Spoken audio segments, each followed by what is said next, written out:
10รถว่าโมนำ10รถก็เดียวกันนั่นแล้วคือกันนั่นแหละ พระบวชพรรษา1 โม่แล้วเนาะ เอาไปบวชอีก3พรรษาในจังกูจัก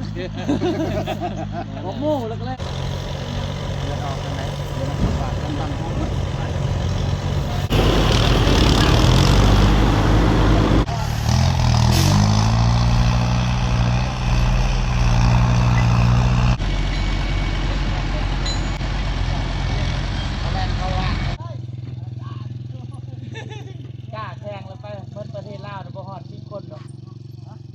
สีมือ